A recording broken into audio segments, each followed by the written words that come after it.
এলাকার মধ্যে চলে গেলাম, গিয়ে দেখি ঠিকই আল্লাহর একজন বান্দা মারা গেছে। গোসল করে কাফন পরে জানাজার নামাজ পড়াইলাম। এবার লোকদেরকে জিজ্ঞেস করি, আপনাদের ওই লোকটার কোনো এমন কোনো নেক আমল আছে কি, এমন কি নেক আমল আছে যার কারণে ওই লোকটার সম্মানের মর্যাদা বেড়ে গেল?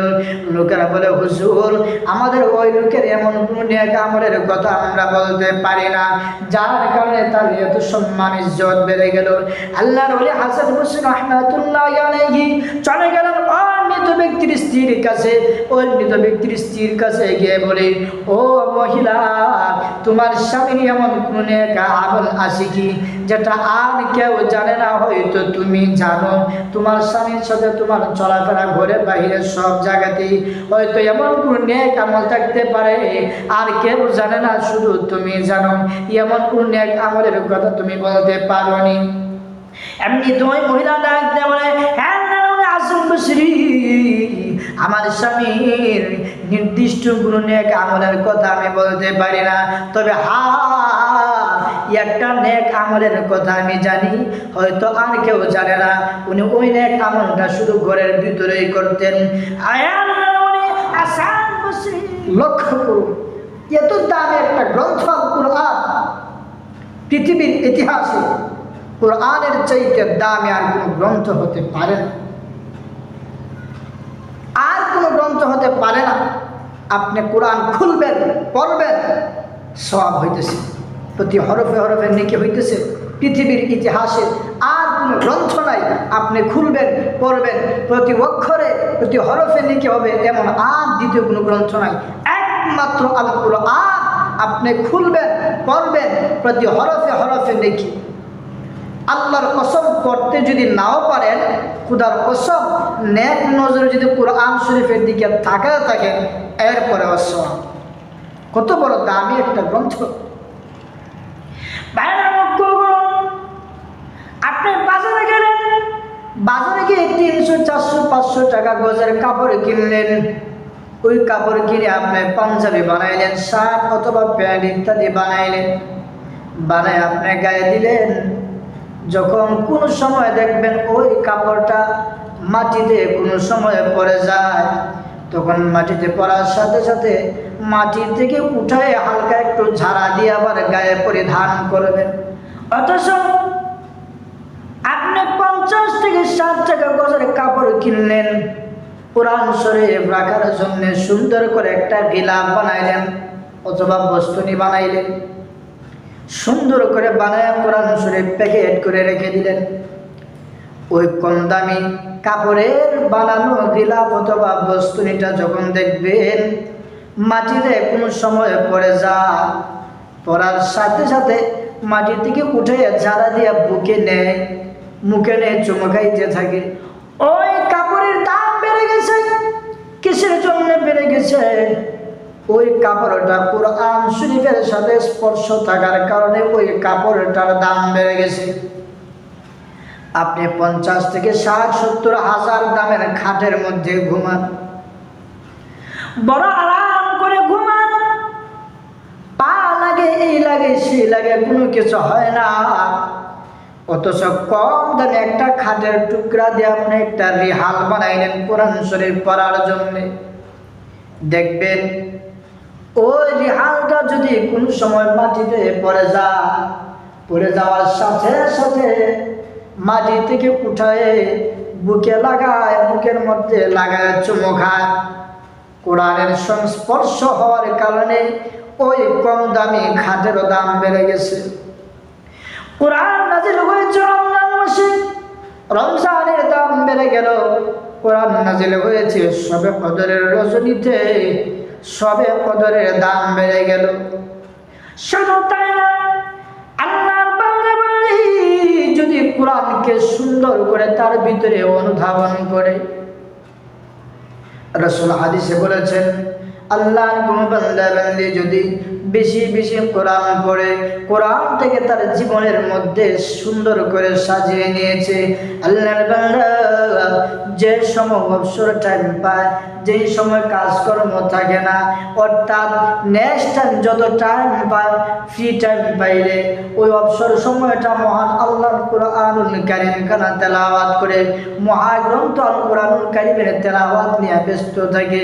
আল্লাহর রাসূল হাদিসে বলেছেন, আমার উম্মতরা যখন কবরের মধ্যে রাখা হবে, আমার ওই উম্মতকে যখন কবরের মধ্যে রাখা হবে, সওয়াল করার জন্য যখন দুজন ফেরেশতা যাবে, ইয়াতিহি মালাকান, দুজন ফেরেশতা যাবে সওয়াল জবাব নেওয়ার জন্য, প্রশ্ন করার জন্য। দুজন ফেরেশতা ওই কবরের মধ্যে চলে যাবে। দুজন ফেরেশতা গিয়া আমার উম্মতদেরকে যখন ডাক দিবে সওয়াল করার জন্য, তখন আল্লাহর পক্ষ থেকে একটা পাখি কবরের মধ্যে ঢুকে যাবে। ওই পাখিরা দুজন ফেরেশতাকে ডাক দিয়ে বলে, আল্লাহর বান্দারে জাগাইবা না। আল্লাহর বান্দা সে ঘুমাইছে, কিয়ামত পর্যন্ত ঘুমাইবে। আল্লাহর বান্দাকে জাগাইবা না। কেন জাগাইবা না? তুমি পাখি কেন আমাদেরকে এরকম সুপারিশ করতেছো? ওই পাখিটার জবান খোলা থাকবে। পাখিটা সুন্দর করে বলবে, হে ফেরেশতারা, আমি পাখি নই, আমি হলাম মহান আল্লাহর কুরআনুল কারীম। ওই যে বান্দা শুয়ে আছে কবরের মধ্যে, তার জীবনটাকে বড় সুন্দর করে সাজাইছে, সব সময় কোরআন তেলাওয়াত করেছে। আল্লাহর বান্দা যেই সময় একটু অবসর সময় পেয়েছে, ওই সময়টাকে আমি কোরআনকে এসে পড়েছে। হে ফেরেশতারা, আল্লাহর ওই বান্দাকে জাগাইবা না, যা প্রশ্ন করার আমাকে প্রশ্ন করো। ওই বান্দার পক্ষ থেকে আমি আল্লাহর কোরআন সব প্রশ্নের জবাব দিয়ে দিব। যা প্রশ্ন করার আমাকে করেন। আল্লাহর ওই বান্দাকে জাগাইবা না, কারণ সে ঘুমাইছে, তাকে ঘুমাইতে দাও। কিয়ামত পর্যন্ত আল্লাহর বান্দা ঘুমাইবে, জাগানো হবে না। কিয়ারামের ঘুম। আল্লাহর রাসূল বলেন, যদি কোরআনকে ভিতরে অনুধাবন করতে পারো, ভিতরে সিনার মধ্যে কোরআন ঢুকাইতে পারো, তোমার দাম। ভাই, কোরআনের সাথে কোনো জিনিসের সংস্পর্শ লাগার কারণে ওই জিনিসের দাম বেড়ে যায়।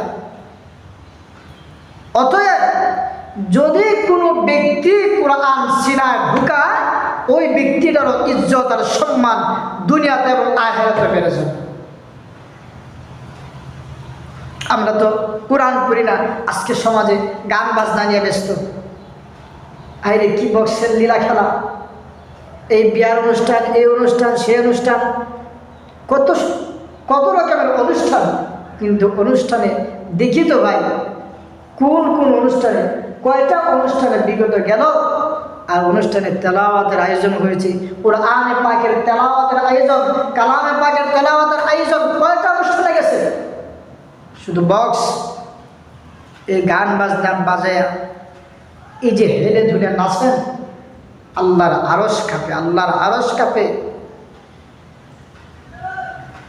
আসুন ভাই, কোরআন পড়েন, ভিতরে ঢুকান, অনুধাবন করেন, আল্লাহ রাব্বুল আলামিন অবশ্যই আমার সম্মান বাড়ায় দিবেন।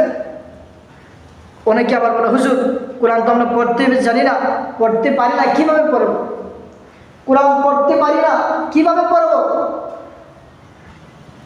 আরে ভাই, কোরআন পড়তে পারেন না, আল্লাহর কসম, যদি আপনি নেক উদ্দেশ্যে, নেক নিয়তে কোরআন শরীফের দিকে তাকাতে থাকেন, এরপরে সওয়াব। কারণ এটা হলো কোরআনে কারীমের জিন্দা মুজিজা। লক্ষ্য করুন, সামান্য একটা দৃষ্টান্ত দেওয়ার চেষ্টা করছি, ভালো করে খেয়াল করে শুনুন। কোরআন পড়তে পারেন না, এরপরেও যে সওয়াব, সামান্য একটা দৃষ্টান্ত দেওয়ার চেষ্টা করছি, লক্ষ্য করুন। জগৎ বিখ্যাত আল্লাহর ওয়ালি, শুধু আল্লাহর ওয়ালি না, পীর মুরিদের মধ্যে যে চারটি তরিকা আছে, পীর মুরিদের মধ্যে চারটি তরিকা আছে, চিশতিয়া, কাদরিয়া, নকশবন্দিয়া, মুজাদ্দিদিয়া। পীর মুরিদের মধ্যে চারটি সেই 4টি তরিকার সনদ যদি আপনি বর্ণনা করতে যান, যাইতে যাইতে যাইতে যাইতে যাইতে যাইতে এমন একজন ব্যক্তির সাথে গিয়া মিলিত হবে, ওই ব্যক্তিটার নাম হযরত হাসান বসরি রাহমাতুল্লাহি আলাইহি। নাম হয়তো সবাই আমরা শুনছি। ওই আল্লাহর ওলি হযরত হাসান বসরি রাহমাতুল্লাহি আলাইহিকে স্বপ্নে যুগে আদেশ দেওয়া হয়েছে, আরে হাসান বসরি, অমুক এলাকা আমার একজন বান্দা মারা গেছে, যাও তুমি আমার বান্দাকে জানাজার নামাজটা দিয়ে আসো। হযরত হাসান বসরি রাহমাতুল্লাহি আলাইহিকে স্বপ্নে যুগে আদেশ দেওয়া হয়েছে, ওরে হাসান বসরি, অমুক এলাকায় আমার একজন বান্দা মারা গেছে, যাও তুমি আমার বান্দার জানাজার নামাজটা দিয়ে আসো। আল্লাহর ওলি হাসান বসরি রাহমাতুল্লাহি আলাইহি ঘুম ভাঙার পরে ফজরের নামাজ আদায় করলেন।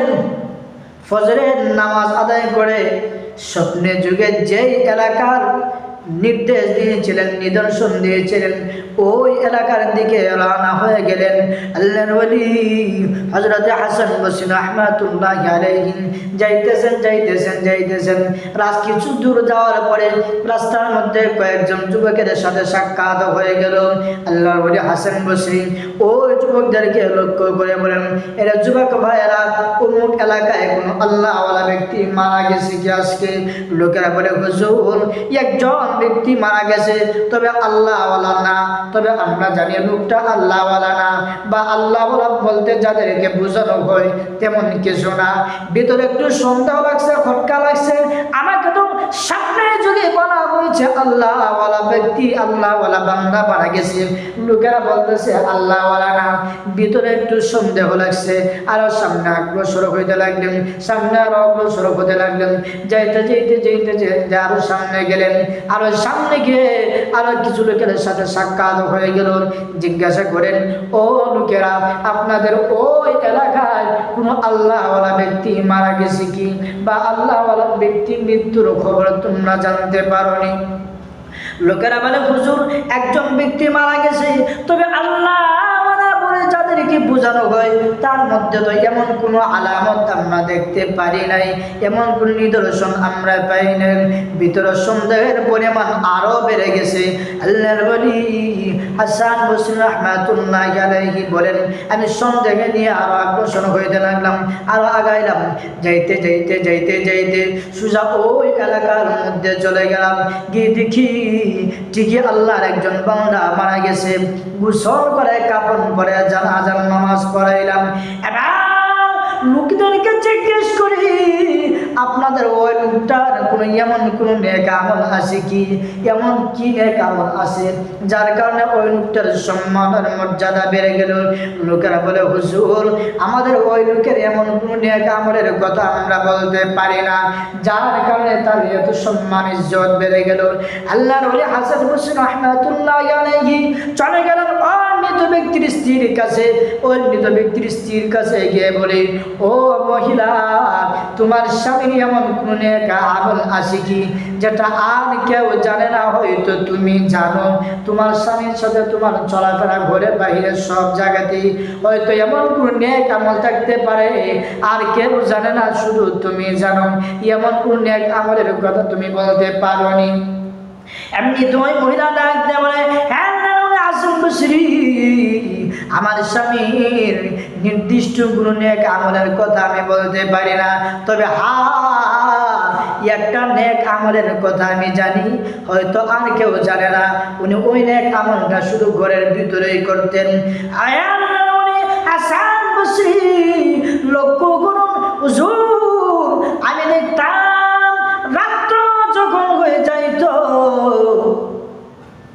তাম দুনিয়ার সকল মানুষ যখন ঘুমিয়ে পড়ত, আল্লাহর ওলি হাসান বসরি তখন দেখতাম আমার স্বামী শেষ রজনীতে ঘুম থেকে উঠতেন, সুন্দর করে ওযু করতেন, জায়নামাজ বিছিয়ে নামাজে দাঁড়িয়ে যাইতেন, তাহাজ্জুদের নামাজ পড়তেন 2 রাকাত, 4 রাকাত, 6 রাকাত, 8 রাকাত, জয় রাকাতেই পারতেন তাহাজ্জুদের নামাজ আদায় করতেন। হুজুর, আমার স্বামী তাহাজ্জুদের নামাজ আদায় করে এই যে দেখেন একটা তাক দেখা যায়, ওই তাকের মধ্যে সুন্দর একটা কোরআন শরীফ রাখা আছে। আল্লাহ বলে হাসান বসরি আমার স্বামী নামাজ শেষ করে ওই তাক থেকে সুন্দর করে কোরআন শরীফটা নিচে নামাইতেন, রিহাল বিছাইয়া যায় নামাজের মধ্যে নিয়ে কোরআন শরীফ খুলতেন, কোরআন শরীফ খুলতেন, কোরআন শরীফ পড়তেন। হুজুর আমার স্বামী কোরআন শরীফ পড়তে জানতেন না, কারণ ছোটবেলায় উনি কোরআন শরীফ পড়েন নাই। হুজুর আমার স্বামী কোরআন শরীফ পড়তে জানতেন না, শুধু কোরআন শরীফ খুলে ওই কালো কালো হরফের দিকে হাত বুলাই দেন, কালো কালো হরফের দিকে এরকম ভাবে হাত বুলাইতেন, হাত আটাইতেন, আর শুধু বলতেন হাদা কালাম রব্বি, হাদা কালাম রব্বি। এটা আমার আল্লাহর কালাম, এটা আমার আল্লাহর কালাম, আমার আল্লাহ যা বলেছেন সত্য বলেছেন। হুজুর আমার স্বামীর ওই নেক আমলের কথাটা আমি বলতে পারি। আল্লাহর ওলি হাসান বসরি আমার স্বামী ওই রকম ভাবে কোরআন শরীফের মধ্যে হাত বুলাইতেন আর বলতেন হাদা কালাম রব্বি, হাদা কালাম রব্বি, এটা আমার আল্লাহর কালাম, আমার আল্লাহ এই কালামে যা বলেছেন সত্য বলেছেন। হুজুর আমি দেখতাম যখন দেখি ফজরের আজান হয়ে যাইত, তখন আমার স্বামী কোরআন শরীফটাকে সুন্দর করে আজাইয়া আবার ওই তাকের মধ্যে নিয়ে রেখে দিতেন। হুজুর তাকের মধ্যে রেখিয়া ফজরের নামাজে চলে যাইতেন, আমার স্বামী নামাজ আদায় করে আবার ঘুরে ফিরতেন।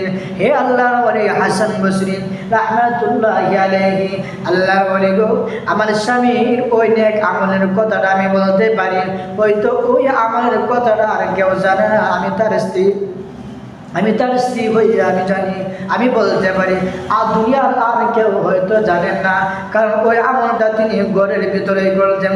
আল্লাহ বলে হাসান বসরি রাহমাতুল্লাহি আলাইহি বলেন, মহিলা শুনে রাখো, তোমার স্বামীর ওই নেক আমলটা থাকার কারণে মহান আল্লাহ তোমার স্বামীর ইজ্জত আর সম্মান বাড়ায় দিয়ে মহান আল্লাহ তোমার স্বামীকে ক্ষমা করে দিয়েছে। তোমার স্বামীকে আল্লাহ ক্ষমা করে দিয়েছেন। দেখেন কোরআন পড়তে জানেন না, পড়তে পারেন না, কোরআন মেলায়া কালো কালো হরফের দিকে হাত বুলাইতেন, হাত আড়াইতেন আর বলতেন হাদা কালাম রব্বি, এটা আমার আল্লাহর কালাম, এটা আমার আল্লাহর কালাম, আমার আল্লাহ এই কোরআনে যা বলেছেন সত্য বলেছেন, যা বলেছেন সত্য বলেছেন। কোরআন পড়তে জানতেন না, এইরকম ভাবে পড়তেন, এর কারণে মহান আল্লাহ ওই বান্দাকে মাফ করে দিয়েছেন। ভাই আমরা কোরআন পড়তে জানি না, একটু আসেন দেখেন, কোরআন খুলেন, কোরআন খুলেন। পড়তে জানেন না, পড়তে পারেন না, সমস্যা নাই, কালো কালো হরফ, কোরআনের কালো কালো হরফের দিকে হাত রাখেন, দেখেন না, সুন্দর করে তাকায় দেখেন। আল্লাহর কসম এমন একটা গ্রন্থ, এটা নেক নজরে তাকায় থাকলেও সওয়াব। যদি আপনি হাত কোরআন এইরকম ভাবে হাত হাঁটান, দেখেন প্রতিটা হরফ হরফ যে আপনি দেখতেছেন, প্রতিটা হরফে হরফে আপনার আমল নামায় নেকি জমা হয়ে যাবে।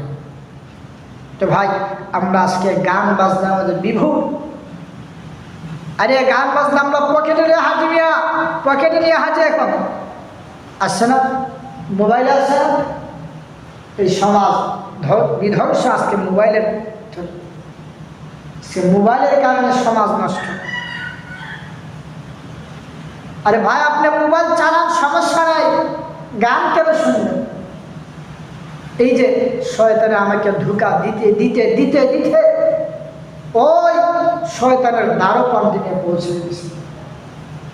আরে কোরআন আপনার হাতে তো মোবাইল, অ্যান্ড্রয়েড ফোন, বড় বড় মোবাইল আছে ঠিক, আপনি মোবাইলে ইউটিউব খুলেন, ডাটা অঙ্কে সার্চ দেন, ওই কাবার ইমাম সাহেবের তেলাওয়াত, কাবার ইমাম শেখ আব্দুর রহমান আস-সুদাইস,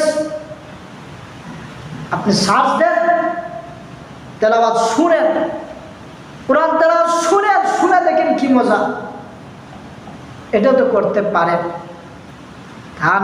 তা না আজকে যুবক ভাই কি বলবো, 24টা ঘন্টা আপনার মোবাইলের নিচে ব্যয় করতেছেন। আরে রাত্রেবেলা যে ঘুমান মোবাইল সামনে নিয়ে এইরকমভাবে একটু চিন্তা করেন, ওই অবস্থায় যদি আমার মালাকুল মউত হাজির হয়ে যায়, আমি মোবাইল নিয়ে ঘুমাইতেছি, এরকমভাবে দেখতে দেখতে ঘুমাই গেলাম, ওই অবস্থায় যদি আমার মালাকুল মউত হাজির হয়ে যায়, তখন আমি কি হব? তখন আমার কি হবে? আমার উপায়টা তখন কি হবে? একটু চিন্তা করছেন? এটা ভাই, জীবনের অর্ধেক সময় তো পার করে দিলেন, জিন্দিগিটা অনেক বড় ছোট। কোন দিন জানি মালাকুল মউতের এলান বেজে যায় বলতে পারবেন না। জীবনের অর্ধেকটা সময় পার করে দিলেন, আর বাকি কয়দিন বাঁচবেন কিনা জানি না। এই উম্মতে মুহাম্মদীর বর্তমান হায়াত যদি 50-60 বেশি যদি যা সত্য, এর বেশিটা বর্তমান সময় এরকম হয় না। আসেন কোরআন পড়েন, ওই শেখ আব্দুর রহমান আস-সুদাইস সার্চ দিয়ে তেলাওয়াত শুনেন। আপনি রাত্রেবেলা ঘুমাইছেন, তেলাওয়াতটা বাজায়া আপনার বালিশের কাছে তেলাওয়াতটা চালু করে যদি ঘুমান, আরও মজা লাগে। আপনি ভিডিও দেখেন, এই সেই দেখে ঘুমান, তাও তো ঘুমাইলেন। তেলাওয়াতটা ছাইরা তেলাওয়াতটা শুনে শুনে ঘুমান, তাও তো আপনি ঘুমাইলেন। কিন্তু দুইটা ঘুমের মধ্যে পার্থক্য একটা হলো, আপনি ওই গান বাজনা নগ্ন ছবি দেখে যদি আপনি ঘুমান, এমন সময় যদি আপনার মালাকুল মউত হাজির হয়ে যায়, আপনার হিসাব দেওয়ার মতো কোনো ব্যবস্থা নাই।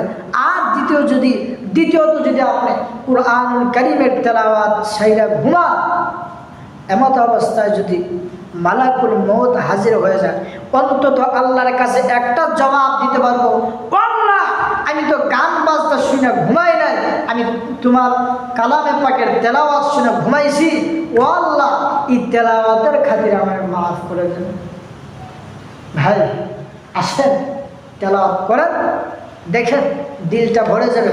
বেশি বেশি তেলাওয়াত করবেন, দিল নরম হয়ে যাবে।